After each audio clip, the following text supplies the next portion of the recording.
Good evening, this is John Milburn for Laws 11057. This is the first Zoom tutorial for the third term of 2016. Normally it's broadcast live, however I had a technical issue last night, so this is effectively a re-record of the live session that we had with a number of students participating. In the material you'll see a quote from Justice Stephen Gageler of the High Court, and in that quote he says, "You may go on to become great advocates for the poor and the oppressed in social justice litigation. If that's your ambition, then I do not want to dissuade you. But you should recognise that you will be contributing hugely to social justice simply by being a competent and ethical lawyer, solving your client's problems. My advice to you, the most inspirational and constructive thing I can say is go forth and build bridges." I really like that quote. It humanises the practice of law, and it gives us an idea of what we're really trying to achieve in building bridges. I make the comment because so often it seems to me law is depicted as being a very aggressive profession, one where we have the adversarial system, which we do, which requires you to lock horns, as it were, with your opponent. There is an element of that, and you must always do the best you can for your clients. You must also do the best that you can for a court.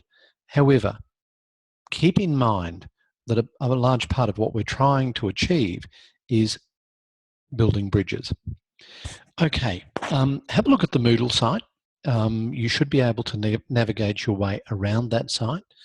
You'll see that I use Moodle in a certain way, and I'll give you some advice, some advance warning. The way I use Moodle is a little different to the way many other course coordinators, I think we're called unit coordinators now, do so. I use Moodle in conjunction with uCrew. Not everyone uses uCrew.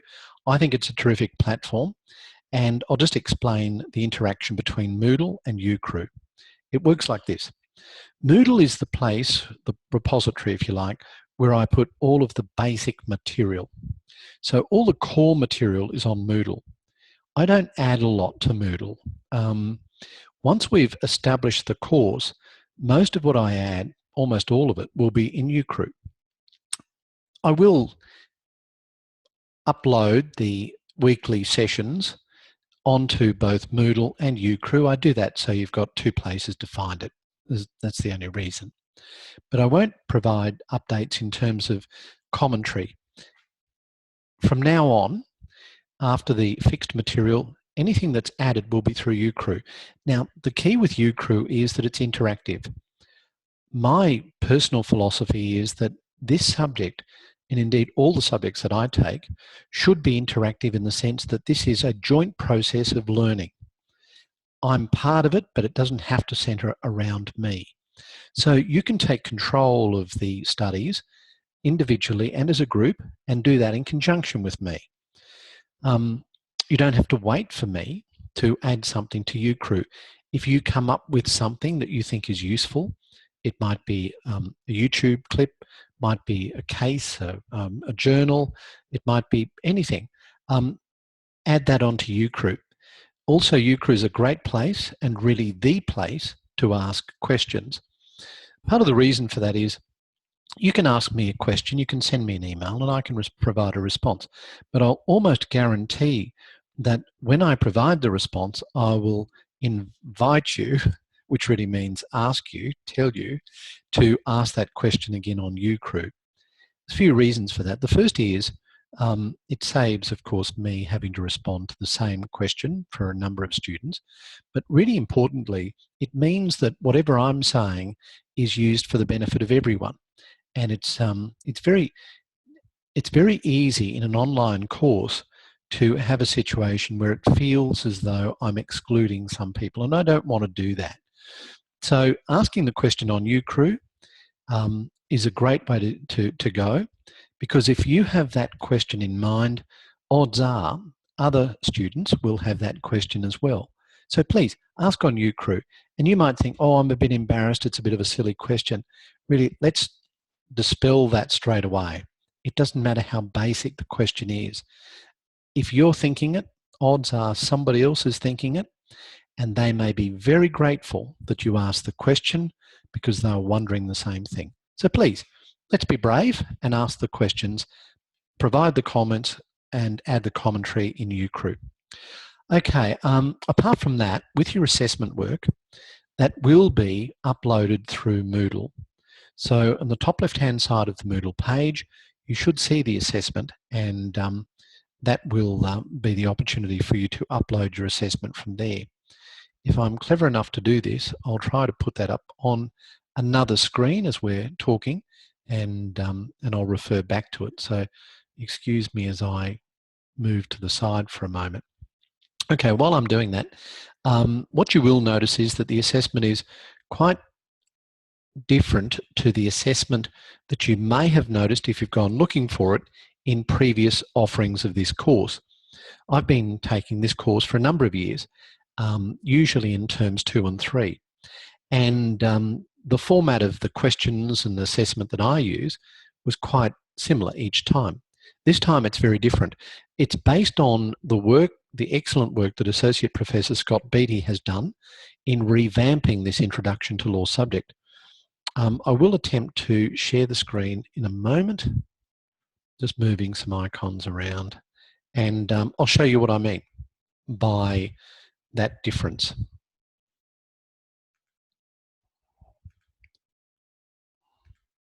Okay, with some luck, you now see my second screen. You'll see the landing page for Moodle, and when I talk about lodging the assessment, you'll see it over here on the left-hand side. That's the link to UCrew, if you haven't already found it, UCrew LTI. So professional portfolio due on the 1st of December, and we're getting very close to that. Now, here's the problem. I need some technical assistance in order to establish the web material that you need for that exercise. I need Professor Beattie to help me in that.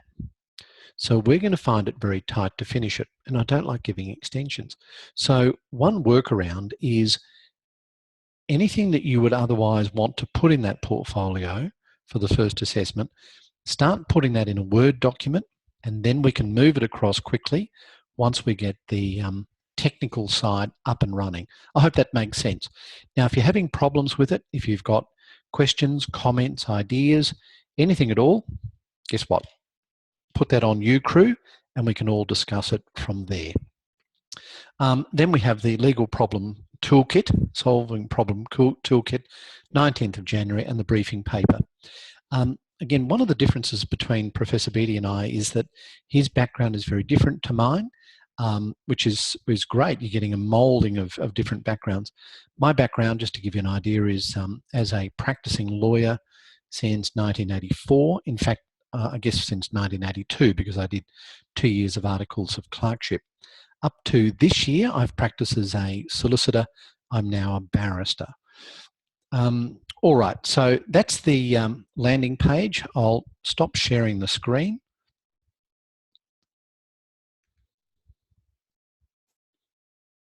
I hope. Sorry. We're getting there. Okay, so we're back now. All right, so that's the assessment. That's UCrew. That's the way we do things there. The focus of the course is really for those who want to practice in law. I mentioned my background is different to that of Professor Beattie. He's got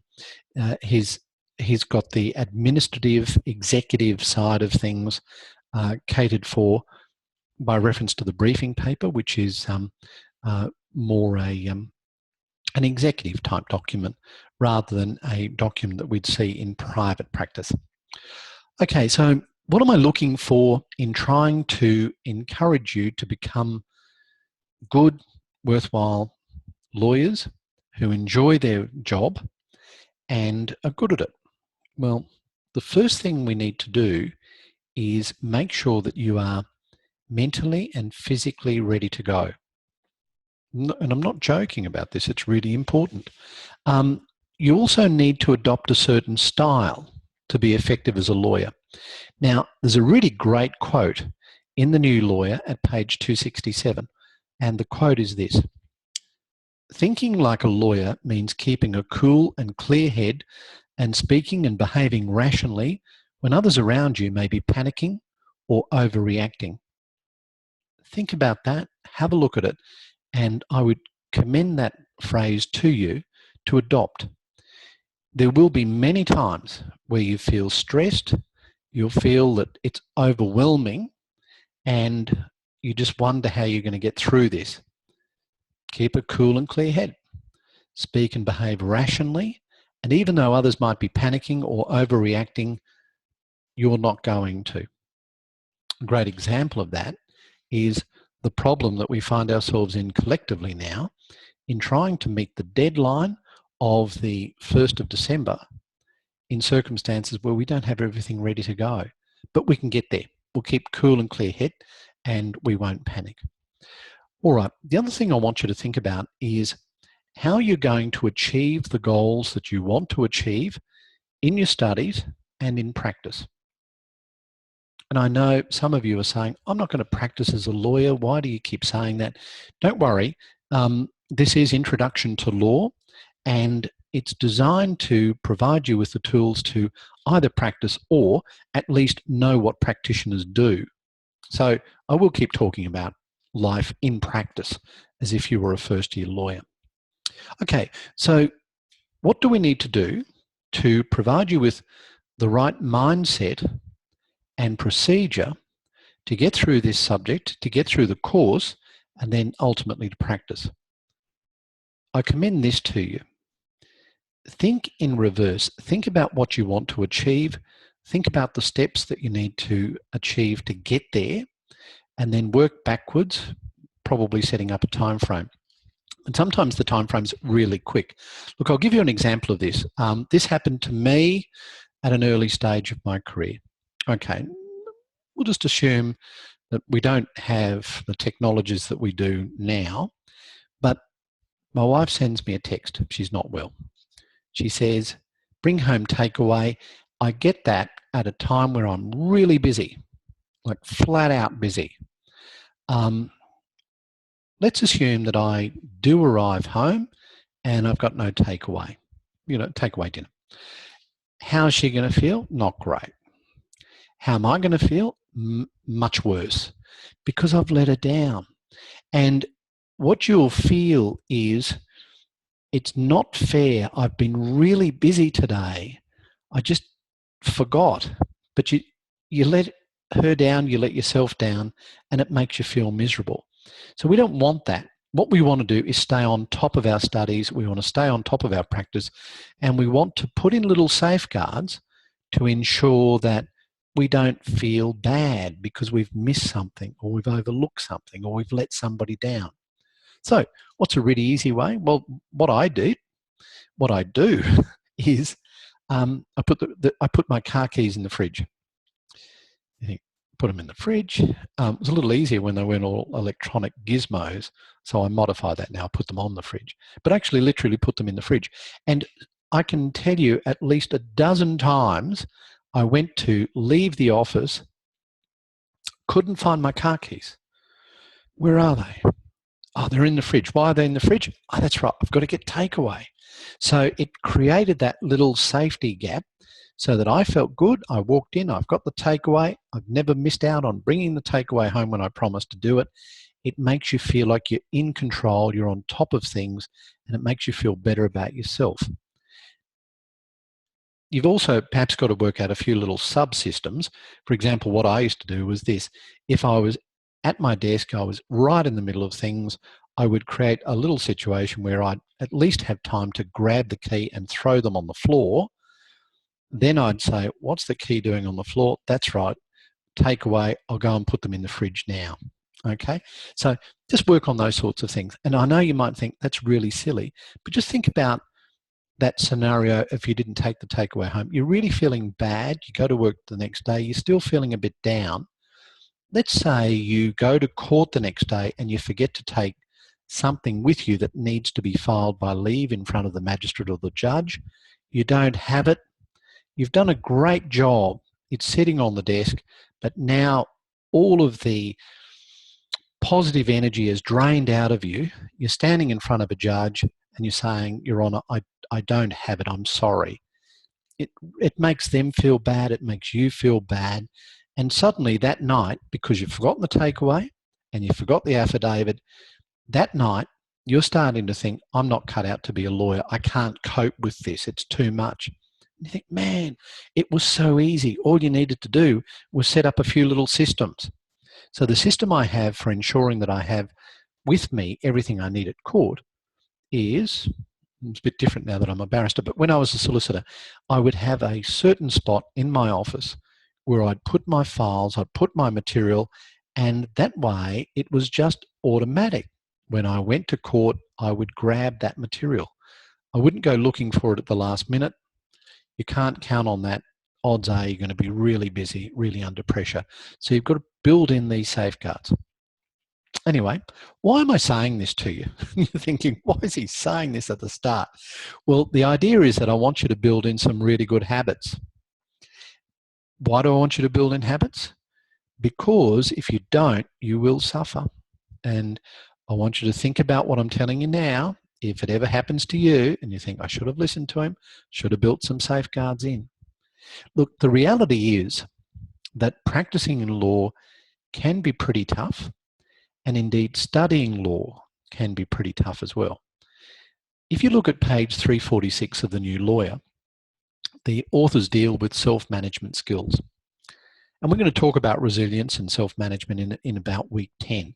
But I want to give you an introduction to this now because, to quote from The New Lawyer at page 346, it says, learning self-management skills at law school is important if you are to ensure that you maintain good psychological health during and after your legal studies. For example, a study led by Catherine Lay assessed 955 students at the University of Adelaide and found that 58% of law students were psychologically distressed. This was the highest level of distress recorded across the disciplines studied. Medical students were at 44%. And the study shows that there are special issues for law students and emphasises the need for students to take particular care of their psychological health. So what I'm talking about is taking care of your psychological health. But it's more than that. You've got to take care of your physical health as well. So make sure that you build in some time for a bit of sleep and some exercise. Okay, don't worry, I'm not going to be preaching all the time. I do regularly, but not all the time. You know, there are a lot of advantages studying at CQU. When I went to university, it was at University of Queensland. I mean, this was before the days of fax machines and emails. So it was a long time ago. Things have changed a lot.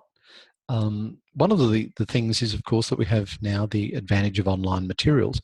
And by studying through CQU, you have flexibility, you have up-to-date materials, you have really good access to teaching staff.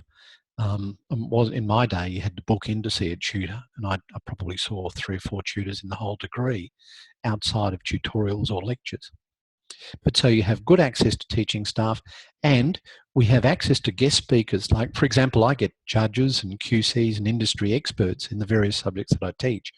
And it's much easier to get them to devote half an hour or an hour of their time if it's online and they're at their desk than having to, as it were, drag them to a university campus and take half a day out of their time. Anyway, that's something that you might want to think about when you're reflecting upon your choice for CQU. Just a few words about the study of law. There is no such thing as the law. So if I'm teaching a subject called Introduction to Law, I better be upfront with you and say there is no such thing as the law. Why do I say that? Well, it's fluid, it's cyclical, it's constantly changing. And there are different aspects of law. So law is created by Parliament when they enact statutes. I guess that's pretty obvious. So the Property Law Act was created by Parliament. But you see, when an act of Parliament is enacted, it contains words, and I also take statutory interpretation. So there might be included some words in there, like the words instalment contract. You know, what does that mean? It might be defined, but then we have to consider it within the context of a particular dispute. That's when the courts come in, and the courts supplement that law by making a decision which explains what those words might mean beyond what is in the Act. And if you get a few of those, suddenly we've got some case law built up, which we call common law. So you've got the statute law created by Parliament, you've got the common law created by the courts, and in order to say what the law is, you have to combine the two, and it changes, and you need to interpret it. And just when you think you've got it, Parliament comes in and creates a new law. And when we talk about statute law, law made by Parliament, bear in mind that that overrides any of the judge-made or common law on that particular topic. Okay, so law, if there is such a thing, is constantly changing. It's subject to interpretation by people, and there is not necessarily going to be a right or a wrong answer. Now, for those of you that have a mathematics background or an engineering background, you might be disturbed by that comment. But it's true. You may get 7 accomplished lawyers in the one room hearing the same factual situation, and you might get 4 of them decide one way and 3 decide the other way. And that happens. If you look at High Court decisions, you will see that there are many instances of what we call split decisions, where part of the judgment, the majority, the plurality, sorry, I'll forget that. The majority say one thing and the minority say another. So those sorts of things happen. And the reason we do that is it's interpretation, it's not necessarily clear. So guard against thinking in black and white. Be wary of the simplistic answer. Conveyancers. They do a great job in a law firm looking after conveyancing. They're really busy people. But sometimes they and other paralegals tend to think a little bit in black and white terms and simplistic answers. So when you're studying law, just remember that there's probably more to it than that, and you need to consider a few different options. All right, I've got an exercise for you. Beyond all the work that you've got to do, I want you to think about the best law movies you've ever seen and maybe make a contribution on YouCrew. And I'll remember to put something on YouCrew to get that started as well. So I'll give you one, for example, In the Name of the Father, which is a movie about making a difference. Anyway, you might have your own movies about law topics that you'd like to share with others. I won't keep you much longer. I will ask you to consider the ways in which you go about legal research. Keep your eyes open for different platforms. There is a really good book called A Guide to Legal Research. I've mentioned that on YouCrew. It's not prescribed this term, it usually is, but it's something that you might want to consider getting to supplement the new lawyer. All right, and what you will find is that we really need to cover a whole lot of things at one time, and that's difficult and it's a bit daunting, but do treat it as fun. Okay, all right, so let's have a look at anything else that we've got. Yeah, that'll do us, I think, for tonight. Thank you very much for your attendance, listening to me, and we'll see you next week for the live session, and hopefully I'll get my act together and properly record it this time. For now, all the best, and we'll see you later. Bye.